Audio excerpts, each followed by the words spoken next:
Okay, so the title of this event is called Honoring Central American Identities, Growing and Healing Community with special guest Deaf Sound. And so I really, once again, thanking everyone for being here.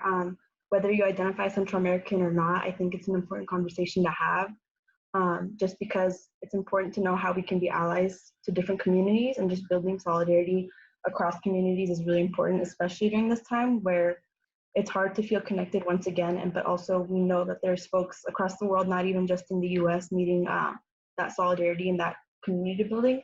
So once again, thank you everyone for being here. So some community guidelines, I did want to kind of preface this whole presentation with some community guidelines. Some things may be new to folks, some new concepts, some new ideas, and so I really want to be intentional and that we make this space a safe space. It's really important that everyone has a voice here and that we're all being understanding of where we're coming from. So in case I have some community guidelines I'd like to propose, but in case you do have other community guidelines that you'd like to see us implement within this conversation, please go ahead and type them in the chat, and then I'll read them out loud, so we're all on the same page and we can continue forward.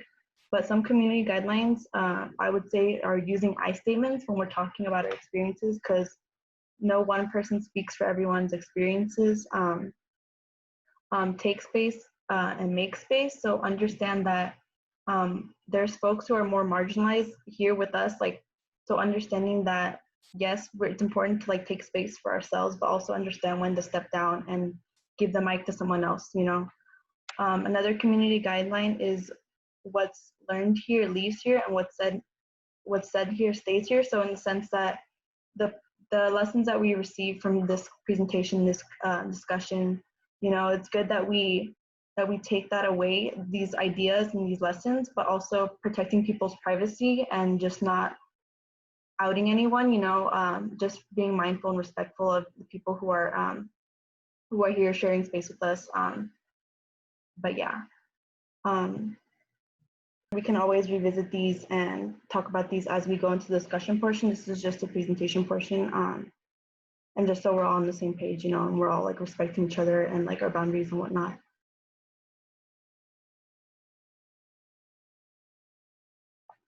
Give me 1 second, but yeah, just so we all are on the same page and understand where we're coming from, because I know these topics might be new for some folks, so it's important to recognize that we're all coming with different levels of learning.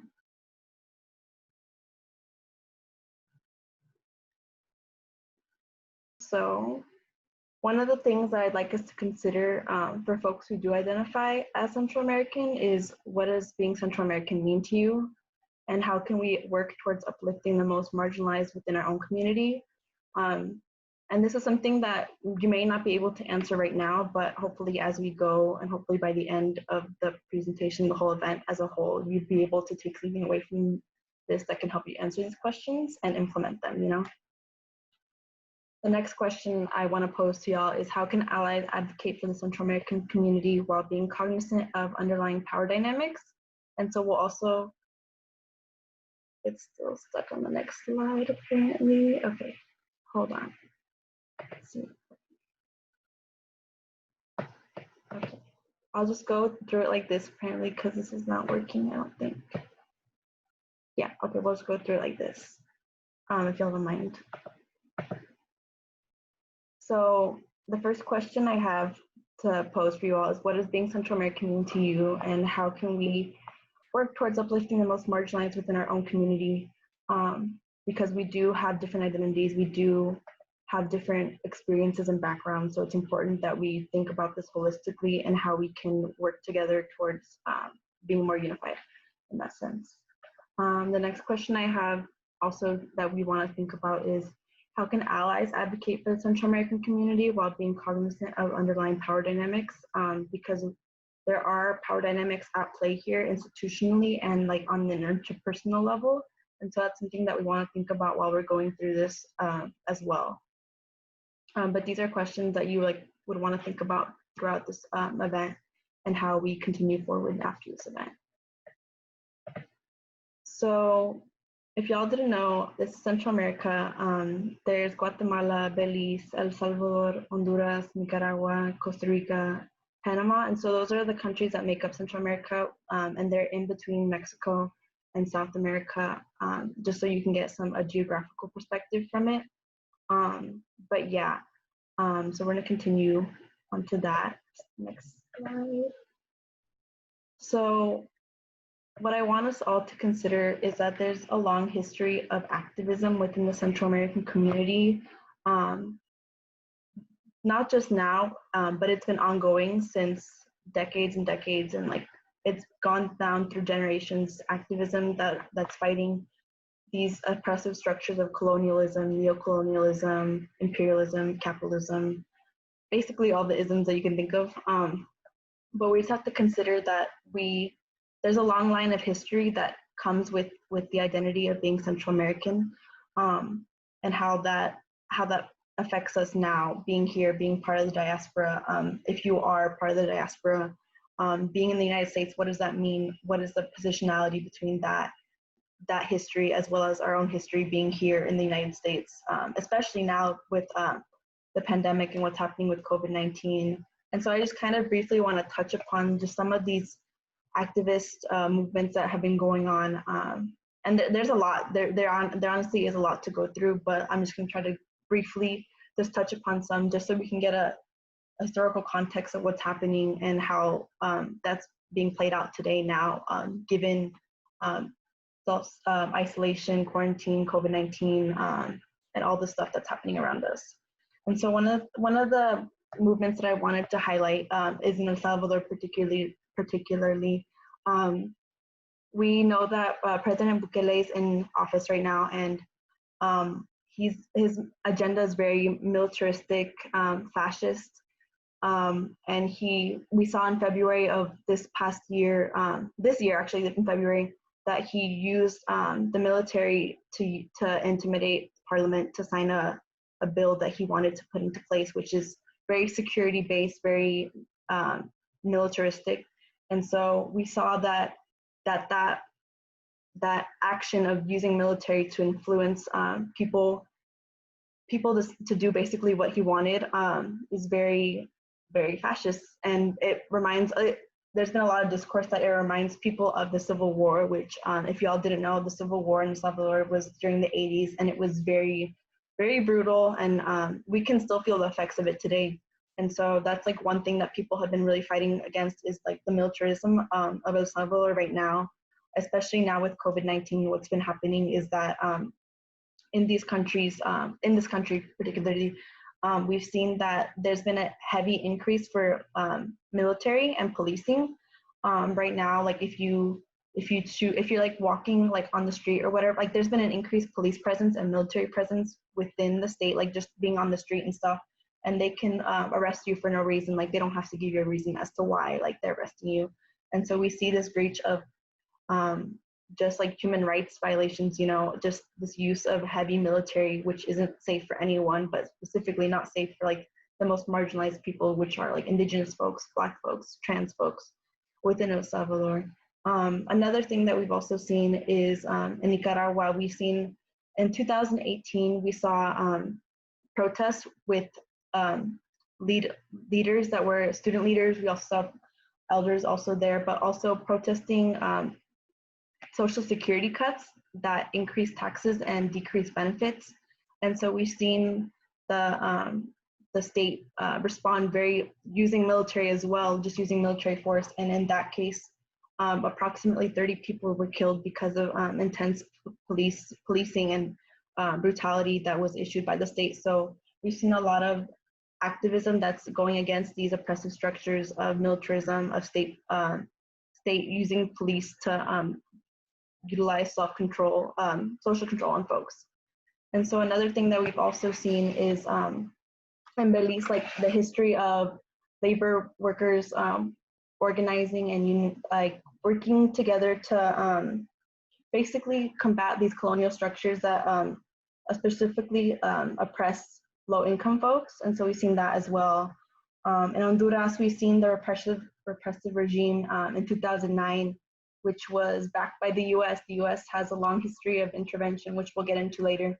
But basically, Honduras has seen in 2009, since 2009 really, just repressive policies that specifically target vulnerable populations like the LGBTQ community, indigenous people, but we'll get into that as well.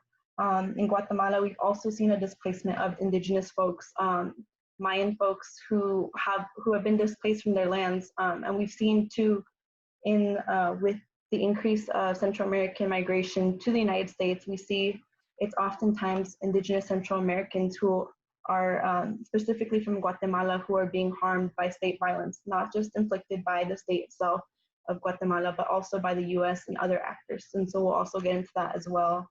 I also want to talk about Costa Rica and how in Costa Rica we've seen the prioritizing of ecotourism and not the rights and privatizing.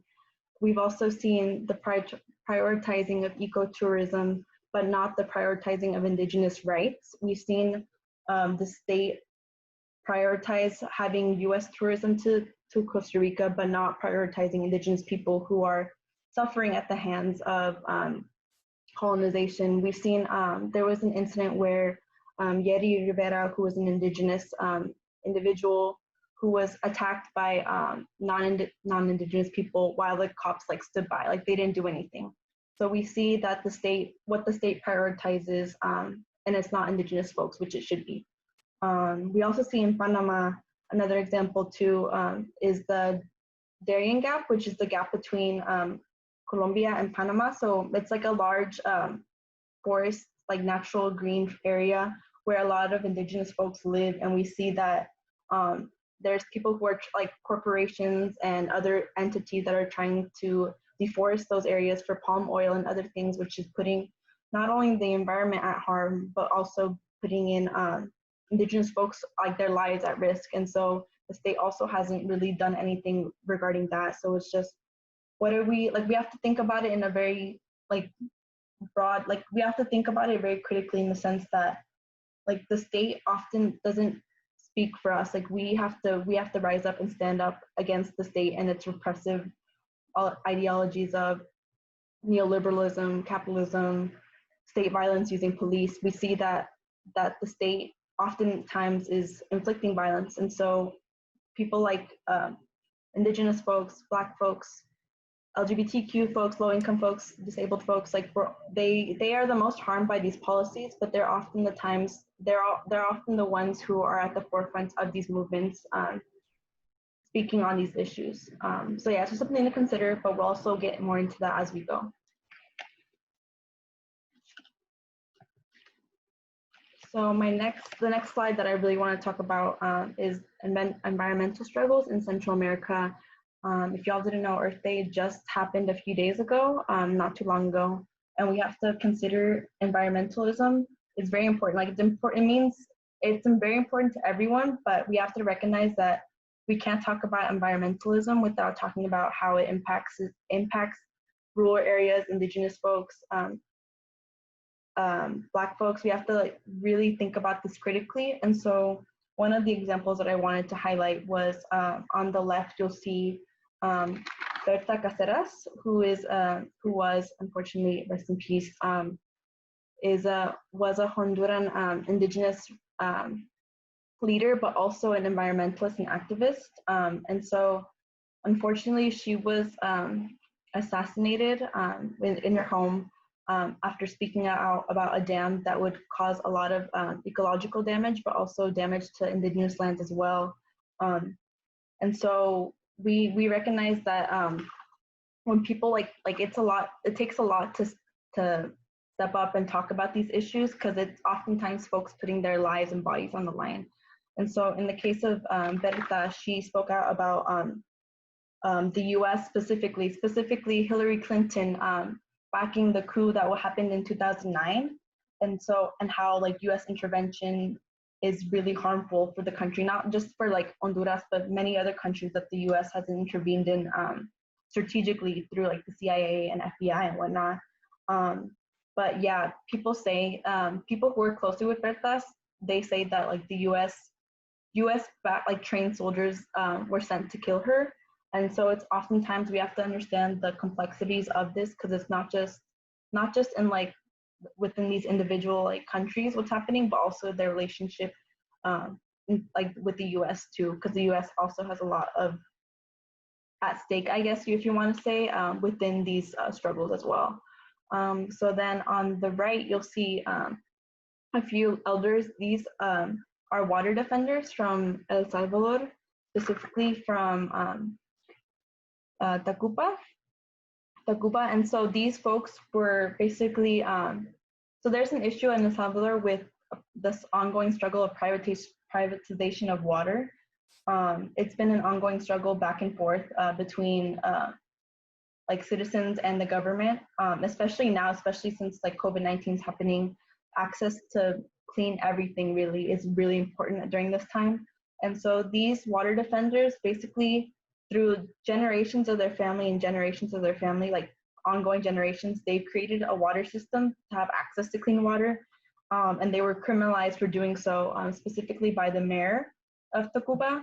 And so they were arrested, and they were said to like be going against the government and whatnot. And so a lot of community action, community organizing, folks rallying behind them to get them out, because once again, the state likes to, the state works on repression and using violence and criminalization as tactics to like exert control.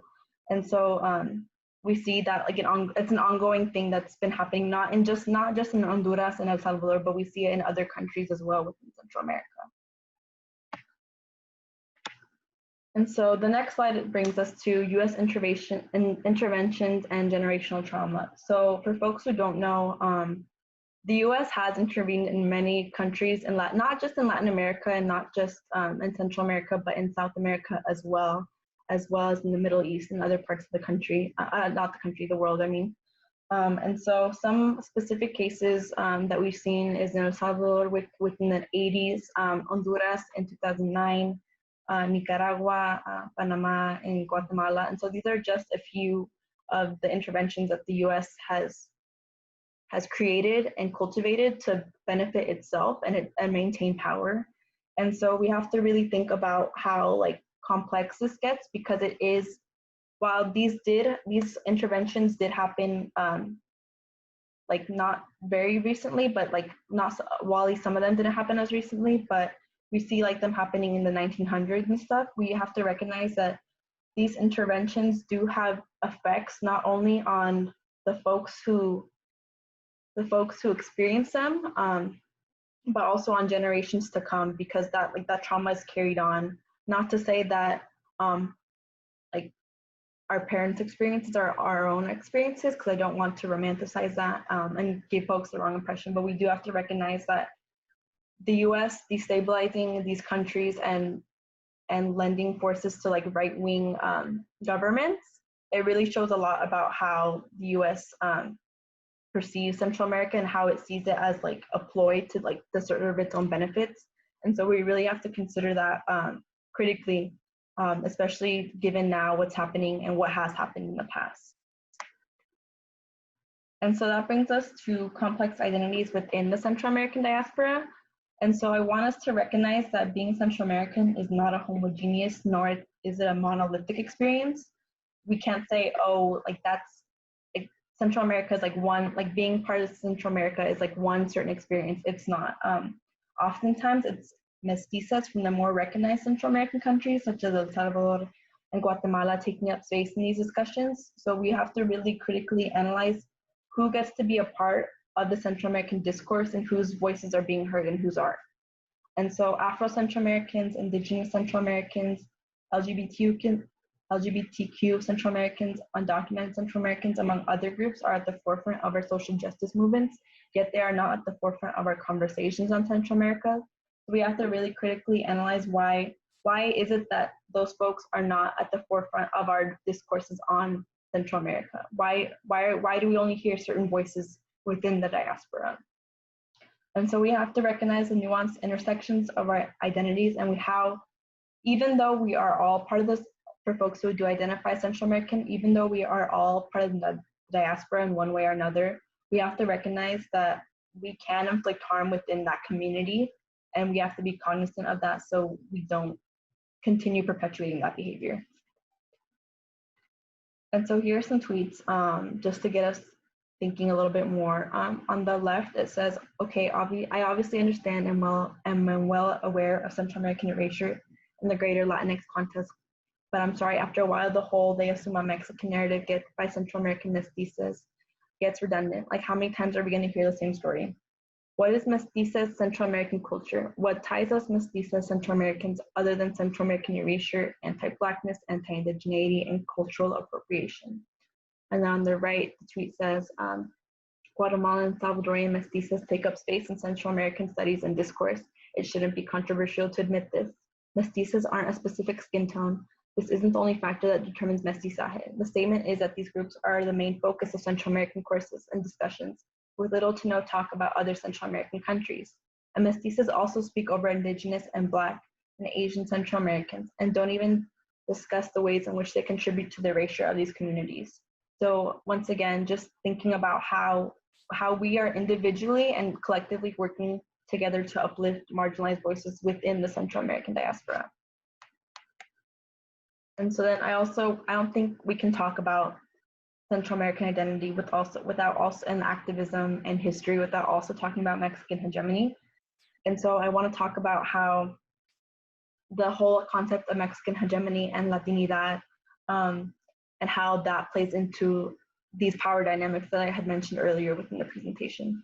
So Latinidad, basically, we want to understand it as the overall experience of being Latinx, just something that an umbrella term that kind of just unites us all, but we have to think more than surface level. We have to think deeper about how it can restrict us from being critical of our ethnicity and our communities. So I want us to also recognize that Mexico is one of the largest states in Latin America, which creates a socio-political and economic dominance over smaller countries, such as those in Central America and South America. Mexico as a nation state works to preserve its power, and we can see that in its relationship with the United States. Thus, we see this on an institutional level and interpersonal level. So we want to recognize that Mexico, as a government, inflicts harm on its, like as a nation state and as an oppressive structure, can inflict harm on its citizens. But we also want to recognize how Mexican folks can also be complicit in the system of interpersonal violence within Mexico and Central America. And I think that's an important discussion that we should also think about while we should think about just critically as we continue. And so one of the examples that I wanted to bring up just to kind of illuminate more on this idea is that in 2017, Trump was in talks with the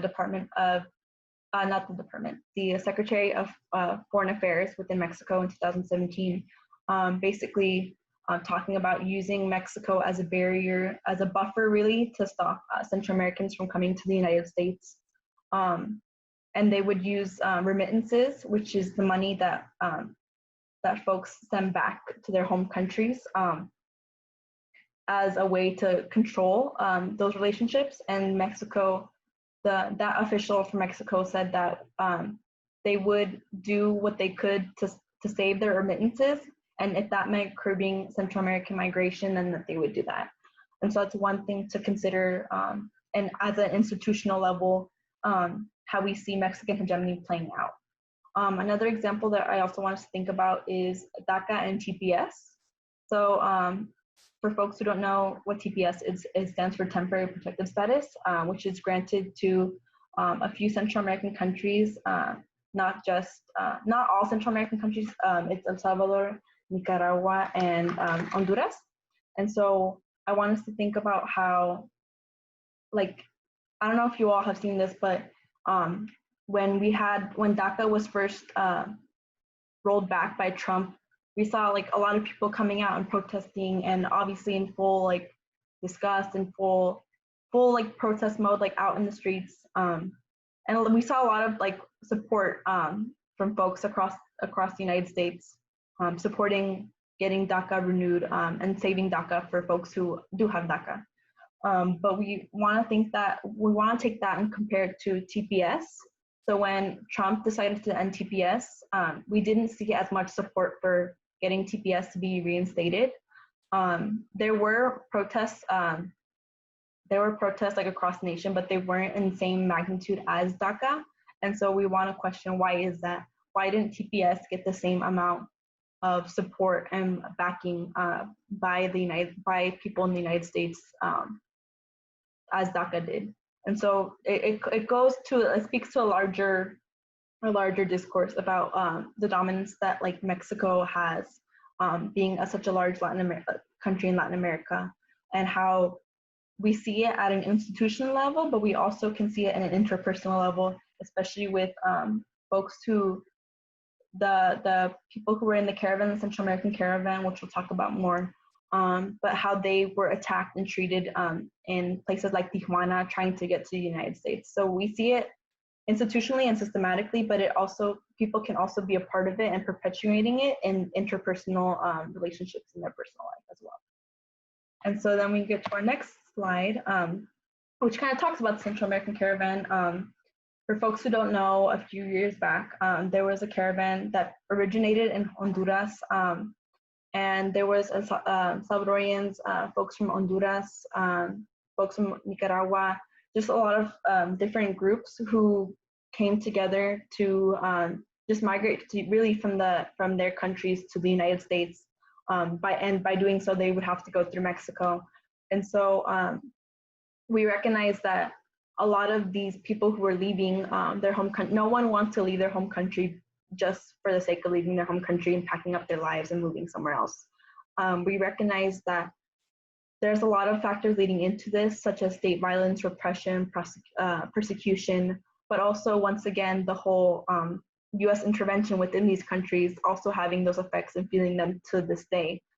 And so we saw thousands of Central American people migrating in this caravan together, trying to find a new life, trying to find stability where they can't find stability anymore.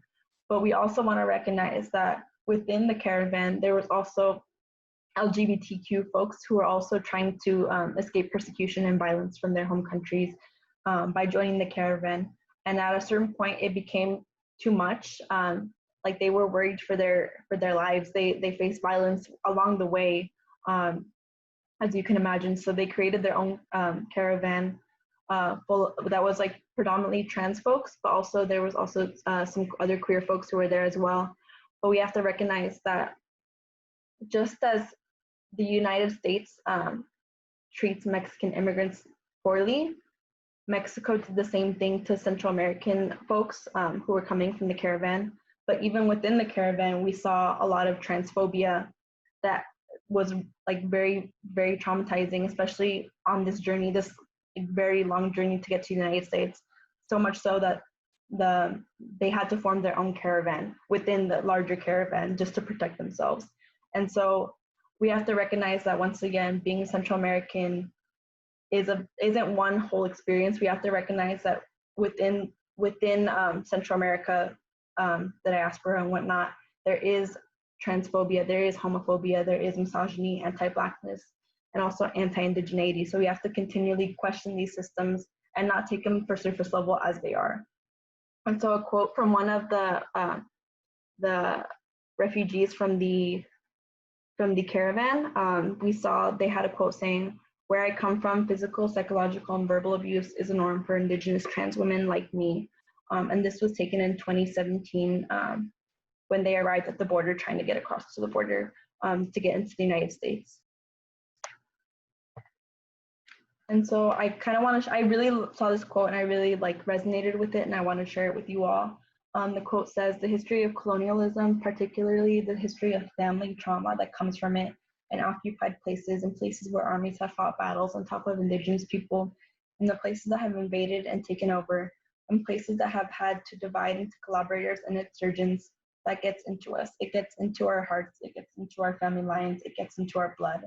By Elena Rose. Elena Rose is a trans woman of color, a performance poet, and also a minister. And so once again, I kind of just want to say that this is not to say that for folks who have family who have come from these different countries, like parents, for example, not to say that your parents' experiences are your own experiences, but to say that we can feel the effects of these traumas, of this oppressive colonial structure of capitalism working, we can feel that, and it goes into generations and generations. And so we begin to think, okay, yes, we understand, we've seen a long history of repression, of marginalized groups, of vulnerable people. We recognize that we need to do something about it. So how can we begin to challenge these systems in place that have been so prevalent within our communities, and how can we begin to heal from them? So how do we move beyond survival to thriving? So we have to acknowledge that the struggle of our ancestors and their commitment to survival, for folks who have had family within these US interventions, who have died because of state violence, we have to recognize our ancestors' commitment to survival and how they had to do what they have to do to survive. We also need to recognize that we need safe spaces to rest, spaces to speak our truths, a space to feel physically and emotionally safe. Not all spaces that we enter are safe and allow us to be whole and with ourselves and present ourselves 100% the way we want to be presented. So we have to recognize that we need spaces, whether that be within like your people that you live with, people in your classes, people, however you define a safe space, we need to find those and really be cognizant of having a safe space for ourselves. Another thing we also want to consider is honoring ancestral ways of living and unlearning colonized ways of being. So we really have to think about how we can begin to decolonize the way we've been taught things and the way we've been socialized to believe things, such as a lot of anti-Indigenous sentiments within the Central American community. How do we begin to challenge that and counteract that? We also have to understand, though, that you can't be healing 20 generations in one soul. Unload that burden that you think you need to carry. The quote is by Dr. Jennifer Mulan. And so we have to understand that, yes, we have to do this decolonization work and this work to rejuvenate ourselves, but also at the same time, we have to know how much we can handle in our capacity. So just being mindful of how much burden that we can carry and being respectful of that and not overworking ourselves. So there's a little quote on the side too. It says, it's from Cutie Park Mental Health. I shouldn't have to perform suffering in order to receive basic care. Being stuck in the cycle of trauma porn is exhausting, and that isn't what real care feels like. So we have to take a time to step back and really challenge what we see and how we take it, and just being understanding of what our needs are, and being very attentive to what we need, even if it means stepping back from what we normally are so invested in. And so healing, community building. So we have to begin to be real with ourselves by talking to ourselves about decolonizing work and fully investing ourselves into combating some systems of oppression. So we have to really be cognizant of being mindful of our capacity, but also being committed to doing this work at the same time. You know, I really like this quote that I found. It says, "We must start to become active in our politics and begin embracing a more relational sense of solidarity that recognizes that the subjugation and suffering of one is in fact indicative of the oppression of all," by Derek Shannon and Jay Road. So we really have to understand that solidarity means more than just saying, oh, I stand in solidarity with whoever, X, Y, and Z. You know, we really have to show that our politics are about that and that we are committed to fighting the struggle of our comrades, if that makes sense. You know, just recognizing that we can't be free unless everyone else is free, and it doesn't work. People will say that that like it has to come from the bottom up. You know, we have to really recognize that if people aren't getting basic rights and basic human respect at the bottom of the most marginalized groups, you know, we have to understand that it's not going to work any other way. We have to start from the bottom and work up.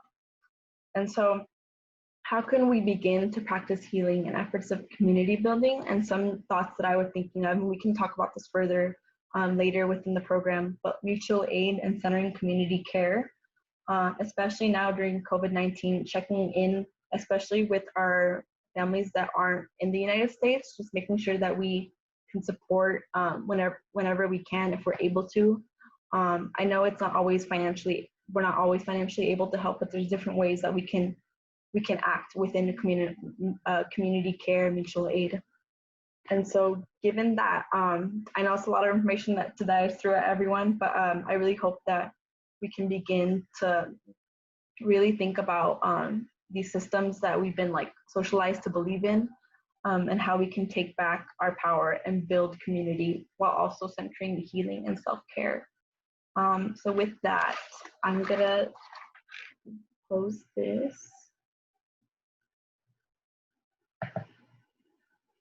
And so thank you all.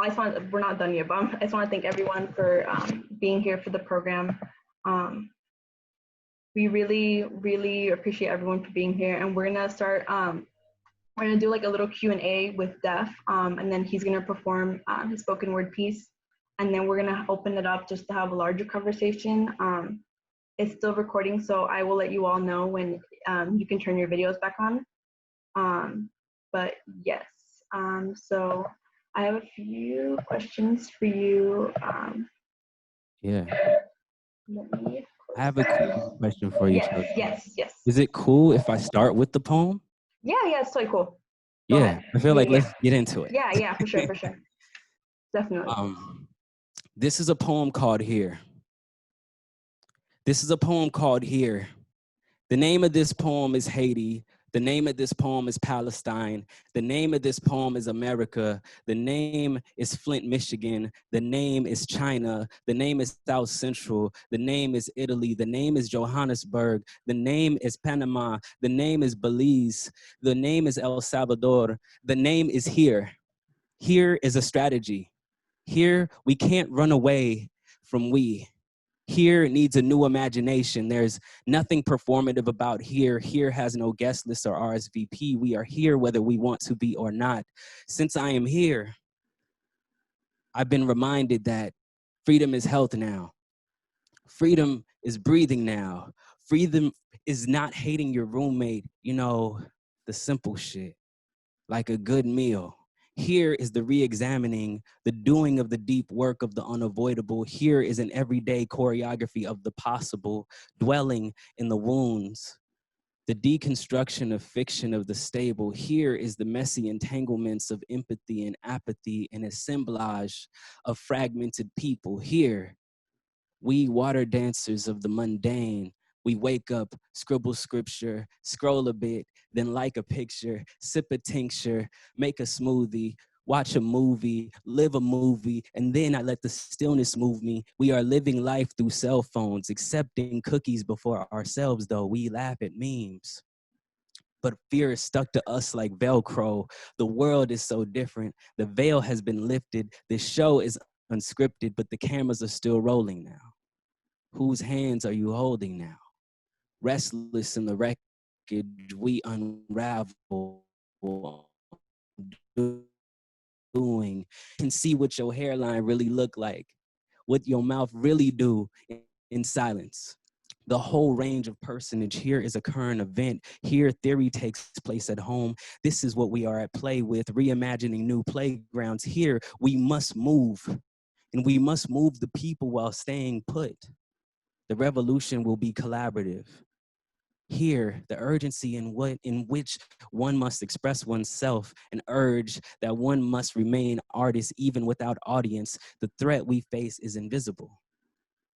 The virus can't vote, can't enslave. The virus has no race. The virus has no borders. The virus is here. The virus is a mirror. The virus is much like vibration. Although you can't hold it, you know that it's real. You know that it's here.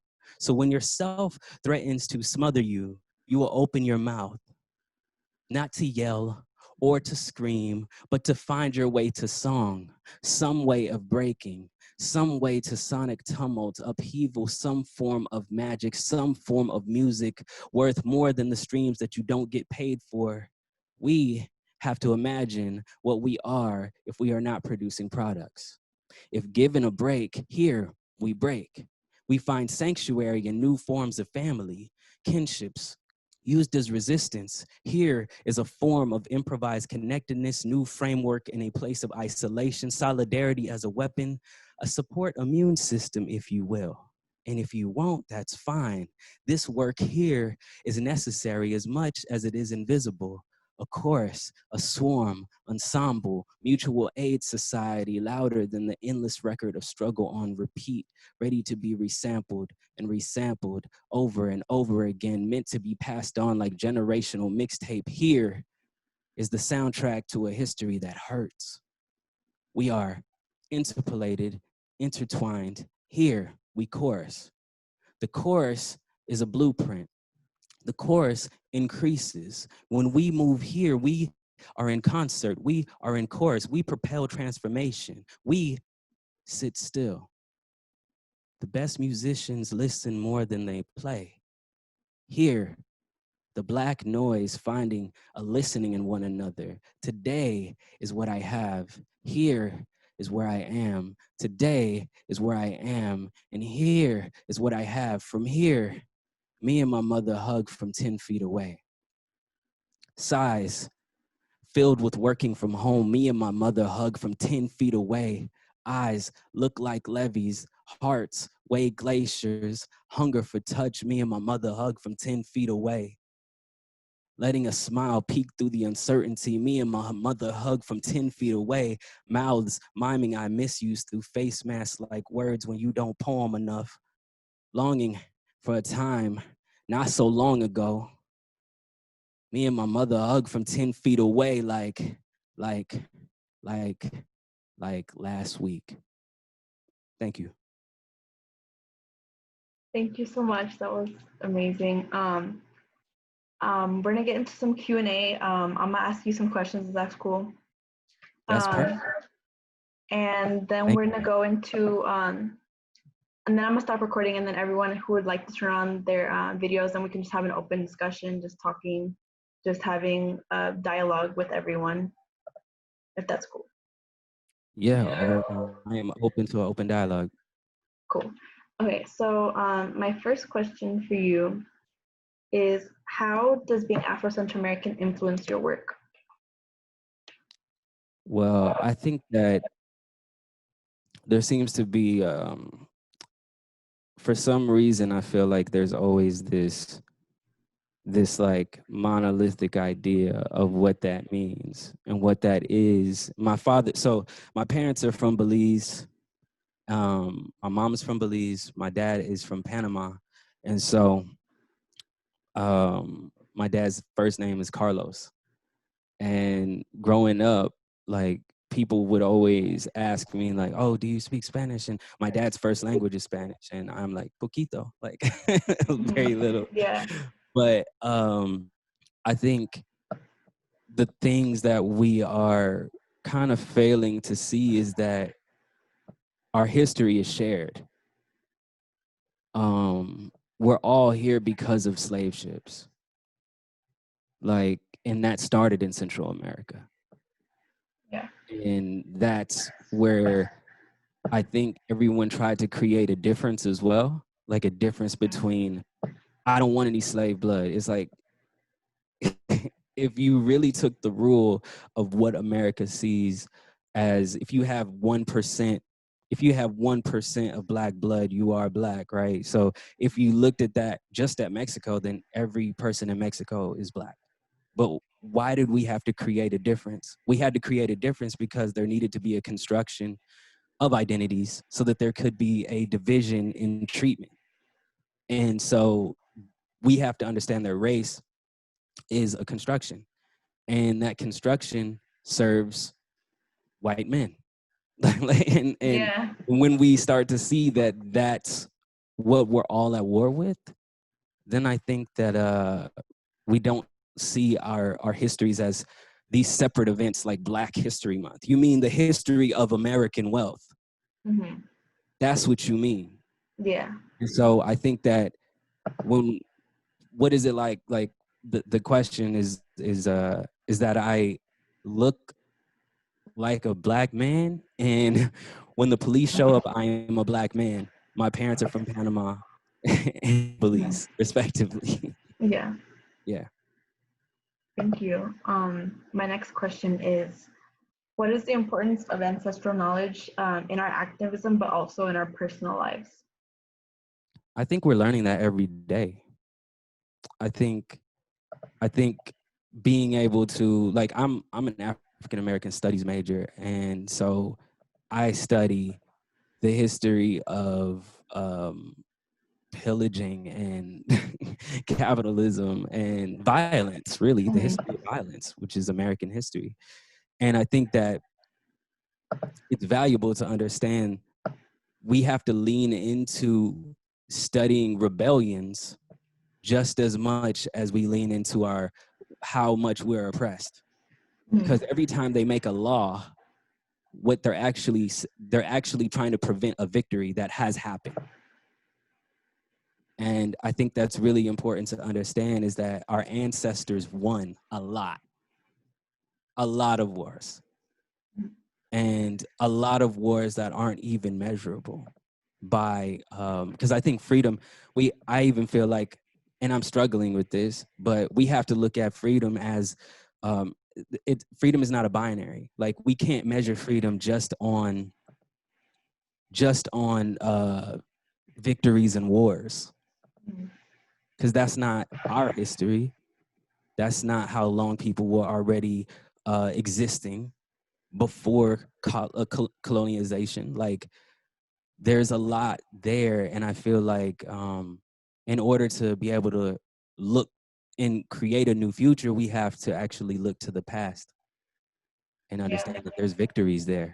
It ain't just like people on slave ships. Like, that happened, but there were also, the maroon colonies. There's also the fact that you're here. The fact that you're here is that there were victories that happened in your lineage. And I Yeah. think those are just as important. Mhm. My third and last question is, what does healing look like to you, and how do you see us implementing it while upholding the idea of community? Yeah. Repeat that question, because there's like three and there's like six questions there. But Yeah, repeat, yeah, please. for sure, yeah, yeah. What Hello? does Yeah, healing yeah, look like to you, and how do you see us implementing it in community? yeah. I think healing is an acknowledgement of your wounds first. And I think that healing is also going to be, it doesn't always feel good, because you have to address what those traumas are, and that's a daily exercise. And that's I think healing is different for each person, but I think that it is a collective moment that's happening even right now. I think that this moment that this virus has given us all, and rest in peace to everyone that has, like we have thousands of souls that are gone. And I'm not saying that those lives don't matter. They definitely do. But I do think that as a collective, we all thought there was going to be a revolution that we did. We actually didn't do it. Like, if it was up to us, it would never happen. We've never seen this, like, in American history, where capitalism had to shut down, Yeah, where people are protesting, risking their lives for this shit, like, to get back to work. And if it was up to them, we would be, but it's not, because this is something larger. And so I've been reading um Bio Akomolafe. He has this essay about the coronavirus. It's called I Coronavirus Mother Monster Activist. And just to quote him, I just want to quote him because I think it's really interesting when thinking about healing, and especially we're thinking about health. Health is wealth now, right? Like, we've been saying that, but for real. Um, so, and even the access to health, right? And that's yeah, why we're talking about this right now, is like the access. There's so many people that don't have that. So I think we're learning. This is Akoma Lafe. I think we are learning that viruses are also political events, geographical events that matter, and they are matters of racial justice, spiritual concerns, and social issues. The coronavirus phenomenon is us, and yet it's not about us. Its origin is not just in Wuhan, because the origins are difficult to decipher when you're thinking about a relational universe. And to just, because then that creates this whole like blame game. And I think what he's asking us to really look at is that this virus is giving us a moment of interrogation. And it's something that none of us can escape. Nobody's above it. It's not an ageist virus, just like people thought it was. People were on Twitter the first week talking about Black people can't get it, right? Like, that's obviously untrue. And so there's a lot of different narratives that we are trying to create when really it's a time to be still and a time to be safe and a time to actually check in with ourselves. And I don't think that, the old normal is pretty much impossible. And I think we actually have to reimagine how we're going to function here. And this is giving us forced time to do that. And so I think healing looks like stillness. Healing really looks like one another. Thank you for that. That was a really great response.